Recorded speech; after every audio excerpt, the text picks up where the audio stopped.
How to fix Discord lag. Hello guys, so in this brand new video I'm going to show you how to fix Discord lag easily and fast. All what you have to do is very simple. First thing, open the settings and then go to the wireless and networks, go to the Wi-Fi and then disable the Wi-Fi and enable it again like this. After that you have to go back, open the apps manager, and then on this page you will find all the apps as you can see.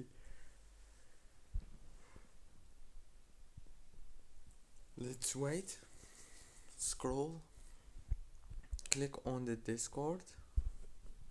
Now this is the app informations as you can see. Click here on the permissions, make sure that all the permissions should be enabled, and the same thing with the data usage, everything should be enabled. Last thing you want to do is open the Play Store and then update your Discord. And that's it guys, don't forget to like, subscribe, thank you for watching.